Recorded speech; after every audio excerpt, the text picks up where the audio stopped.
नमस्कार जोहार। चलिए जानते हैं झारखंड सुबह की ताजा खबरों को, लेकिन उससे पहले अगर आपने अभी तक इस चैनल को सब्सक्राइब नहीं किया तो सब्सक्राइब कर लें ताकि आपको झारखंड सुबह की ताजा खबरें रोजाना मिलती रहे। सबसे पहली और बड़ी खबर, मंत्री सत्यानंद भोक्ता के डिस्चार्ज पिटीशन पर 6 मई को होगी सुनवाई। बीज घोटाला मामले में तत्कालीन कृषि मंत्री वर्तमान नियोजन मंत्री सत्यानंद भोक्ता के डिस्चार्ज पिटीशन पर 6 मई को सुनवाई होगी। एसीबी की विशेष अदालत में 46.1 करोड़ की बीज घोटाला मामले में आरोपियों पर आरोप तय किया जाना है। मंत्री सत्यानंद भोक्ता ने आरोप मुक्त करने के लिए डिस्चार्ज पिटीशन अदालत में दाखिल किया था, जिस पर एसीबी के द्वारा जवाब दाखिल किया जा चुका है। अब याचिका पर बहस होनी है। मंत्री सत्यानंद भोक्ता ने स्वास्थ्य का हवाला देते हुए 3 सप्ताह का समय की मांग अदालत में आवेदन देकर की थी, जिस पर अदालत ने 6 मई की तिथि सुनवाई के लिए निर्धारित की है। गौरतलब है कि 2003 से 2005 में बीज और कृषि उपकरण की खरीद आवश्यक प्रक्रियाओं का पालन किए बिना मनपसंद कंपनी से किया गया था। अगली खबर, लातेहार में हाथियों ने मचाया तांडव, बुजुर्ग महिला को कुचलकर मार डाला। लातेहार में ग्रामीण क्षेत्रों में हाथियों का तांडव जारी है। हाथियों ने हाड़ी जाली गांव में प्रवेश कर काफी नुकसान पहुंचाया है। इस दौरान हाथियों ने एक बुजुर्ग महिला को कुचलकर मौत के घाट उतार दिया, साथ ही कई ग्रामीणों के घरों को क्षतिग्रस्त कर दिया। जिले के बालूमाथ प्रखंड की सेरेगड़ा पंचायत में जंगली हाथियों ने मंगलवार की रात जमकर उत्पात मचाया। इस दौरान हाथियों ने एक वृद्ध महिला को कुचलकर मार डाला, वहीं कई ग्रामीणों के घर को ध्वस्त कर दिया। घटना के बाद ग्रामीणों में भारी आक्रोश है। अगली खबर, झारखंड में भाकपा माओवादी के 2 कमांडरों ने किया सरेंडर, दोनों पर था 5 लाख का इनाम। झारखंड के पलामू जिले में सुरक्षा बलों को नक्सल रोधी अभियान में बड़ी कामयाबी मिली है। नक्सलवाद के खात्मे के लिए झारखंड सरकार द्वारा संचालित आत्मसमर्पण एवं पुनर्वास नीति से प्रभावित होकर भाकपा माओवादी संगठन के 2 कमांडरों ने आत्मसमर्पण किया है। पलामू पुलिस के समक्ष 5 लाख के इनामी नक्सली कमांडर संतु भुइया और राजेश ठाकुर ने आत्मसमर्पण किया है। पुलिस ने मुख्य धारा से जुड़ने पर दोनों नक्सलियों का स्वागत किया है। इस नीति के तहत जो भी योजनाएं हैं उसका लाभ उन्हें दिया जाएगा। अगली खबर, झारखंड के किसानों को केंद्र सरकार से नहीं मिला मुआवजा, 25 लाख किसानों की सहायता राशि पर बोले कृषि मंत्री। झारखंड के 25 लाख से ज्यादा किसानों को अब तक सूखा राहत राशि नहीं मिली है। झारखंड के कृषि मंत्री बादल पत्रलेख ने कहा कि केंद्र सरकार ने अभी तक सुखाड़ राहत के नाम पर कोई सहायता राशि नहीं भेजी है। केंद्रीय टीम ने आकर प्रभावित जिलों का दौरा किया था। केंद्र को रिपोर्ट देने की प्रक्रिया जारी है। कई चरणों में टीम अपनी विस्तृत रिपोर्ट और अनुशंसा सरकार को देगी। राज्य सरकार ने लगभग 10 लाख से ज्यादा किसानों को फिलहाल 3500 रूपए के हिसाब से राहत राशि दी है। वहीं केंद्र ने हमसे 95-100 करोड़ की सहायता मांगी है।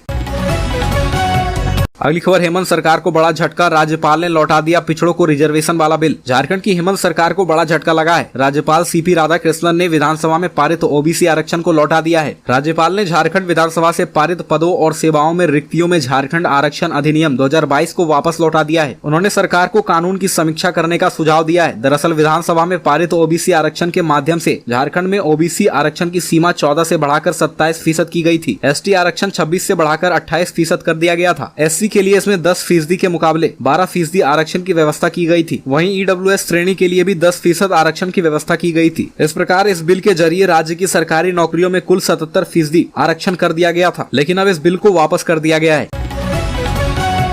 अगली खबर, झारखंड हाईकोर्ट ने सरकार को दिया सख्त निर्देश, गर्मी में रांची में पेयजल की समस्या नहीं होनी चाहिए। रांची के जल स्रोतों के अतिक्रमण एवं रांची शहर के बड़ा तालाब की साफ सफाई को लेकर दाखिल विभिन्न जनहित याचिकाओं पर झारखंड हाईकोर्ट में सुनवाई हुई। चीफ जस्टिस संजय कुमार मिश्र की खंडपीठ ने राज्य सरकार को सख्त निर्देश देते हुए कहा कि ध्यान रखे कि गर्मी में राजधानी रांची में लोगों को पेयजल की समस्या न हो। कोर्ट ने कहा कि राजधानी के जल स्रोतों जैसे कि कांके डैम, हटिया डैम और गेतलसूल डैम के अलावा बड़ा तालाब के आसपास किसी भी तरह का अतिक्रमण न हो। इन स्रोतों की साफ सफाई लगातार कराई जाए। यह भी कहा गया कि रांची के जल स्रोतों में किसी भी तरह का सॉलिड एवं लिक्विड कचरा ना गिराया जाए। अगली खबर, जामताड़ा में फर्जी कॉल सेंटर का खुलासा, 20,000 मोबाइल सिम के साथ 6 साइबर क्रिमिनल गिरफ्तार। झारखंड के जामताड़ा जिले के बारे में शायद ही कोई ऐसा व्यक्ति होगा जो नहीं जानता होगा। इस जिले के नाम पर जामताड़ा वेब सीरीज भी बन चुका है, जिसे देखने के बाद जो लोग नहीं जानते थे वे भी जामताड़ा को जानने लगे हैं। यह जिला देश विदेश में मशहूर है। जामताड़ा देश के साइबर क्रिमिनल का हब माना जाता है। यहाँ साइबर ठगी में एक्सपर्ट वो लोग हैं जो ज्यादा पढ़े लिखे नहीं होते। इनके बातचीत करने के तरीके से आप पकड़ नहीं पाएंगे कि ये लोग पढ़े लिखे नहीं है। ये लोग आम आदमी से लेकर सरकारी अधिकारी और जनप्रतिनिधियों को चूना लगाने में माहिर है। ऐसे ही 6 साइबर ठगों को दिल्ली पुलिस ने गिरफ्तार किया है। पकड़े गए सभी साइबर ठग जामताड़ा में रहकर फर्जी कॉल सेंटर चलाते थे। यहीं से बैठ करके देश भर के लोगों को चूना लगा रहे थे। दिल्ली पुलिस को जब इसकी जानकारी हुई तो वो जामताड़ा पहुंच गई और छापेमारी कर 6 साइबर ठगों को गिरफ्तार किया है।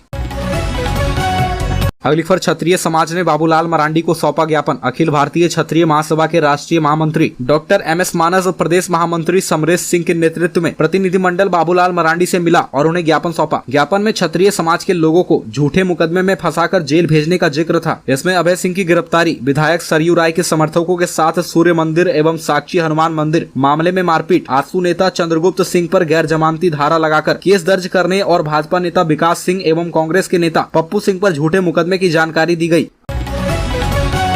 अगली खबर, झारखंड में नियोजन नीति के खिलाफ राज्य में बंद का रांची समेत विभिन्न जिलों में खासा असर। झारखंड में नियोजन नीति के खिलाफ झारखंड बंद का रांची समेत राज्य के विभिन्न जिलों में खासा असर रहा है। राजधानी रांची में सुबह 6 बजे से ही बंद समर्थक लाठी डंडे के साथ सड़क पर उतरे और जबरन दुकानें बंद कराने की कोशिश की। राजधानी के मोराबादी इलाके में जबरन दुकानें बंद कराने की सूचना मिलने पर पुलिस ने प्रदर्शनकारियों को खदेड़ दिया। हालांकि बंद समर्थकों की चेतावनी के कारण गाँव देहात से आए सब्जी दुकानदार डरे सहमे नजर आए। बंद समर्थक शहर के विभिन्न इलाकों में सड़क पर उतरकर लोगों से समर्थन की अपील कर रहे हैं। बंद समर्थकों ने रांची पटना मुख्य मार्ग को भी जाम कर दिया। झारखंड स्टेट स्टूडेंट्स यूनियन के बैनर तले छात्रों ने रामगढ़ थाना क्षेत्र के कोठार ओवरब्रिज और टायर मोड़ ओवरब्रिज के पास टायर जलाकर आवागमन बाधित कर दिया।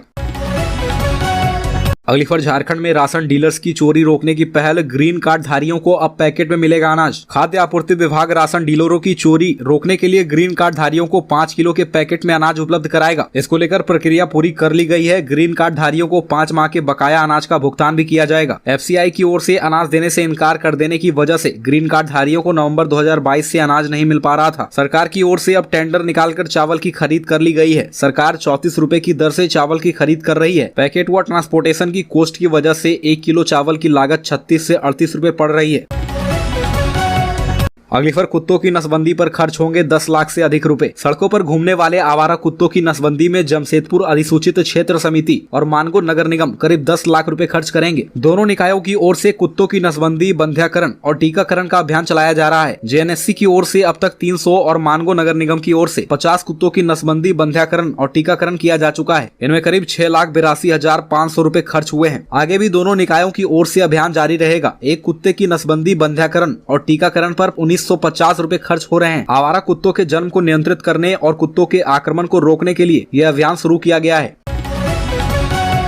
अगली खबर, लातेहार में पानी के लिए हाहाकार। लातेहार शहरी क्षेत्र के कई इलाके ऐसे हैं जहां लोग चुवाड़ी का मटमैला पानी पीने को विवश हैं। प्रचंड गर्मी की वजह से चुवाड़ी और कुएं भी सूखने की कगार पर हैं, जिससे पानी को लेकर ग्रामीणों में हाहाकार मचा हुआ है। लेकिन अधिकारियों को लोगों की परेशानी नहीं दिखती। लातेहार की महिलाओं को भीषण गर्मी में दूर दराज के इलाके से सिर पर पानी का कैनन रखकर ढोना पड़ रहा है। एक और जहाँ सरकार हर घर नल जल योजना के माध्यम से शुद्ध पेयजल उपलब्ध कराने की बात करती है, तो वहीं लातेहार शहरी क्षेत्र के कई इलाके ऐसे भी हैं जहाँ ग्रामीण चुवाड़ी का गंदा दूषित पानी पीने को विवश हैं।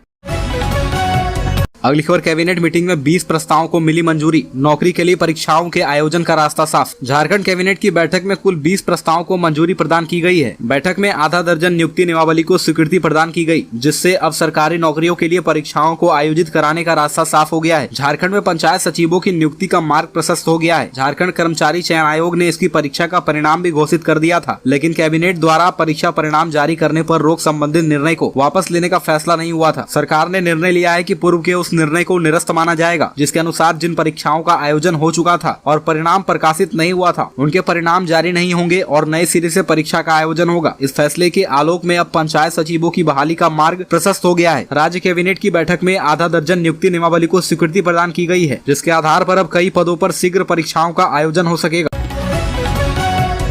अगली खबर, झारखंड में नियोजन नीति के विरोध में छात्रों ने निकाला मसाल जुलूस, कहा ऐतिहासिक होगा झारखंड बंद। झारखंड में नियोजन नीति के विरोध में छात्रों का हल्ला बोल जारी है। झारखंड स्टेट स्टूडेंट्स यूनियन की तरफ से 72 घंटों का आंदोलन के दूसरे दिन छात्रों ने मसाल जुलूस निकाला। इस दौरान सभी छात्र जयपाल सिंह मुंडा स्टेडियम से अल्बर्ट एक्का चौक की तरफ गए और झारखंड बंद का आह्वान किया। छात्रों ने कहा कि नियोजन नीति का विरोध तब तक नहीं थमेगा जब तक हमारी मांग पूरी नहीं हो जाती। बता दें कि झारखंड नियोजन नीति 60-40 के विरोध में छात्र संगठनों का 72 घंटों का आंदोलन सोमवार से ही शुरू हो गया है।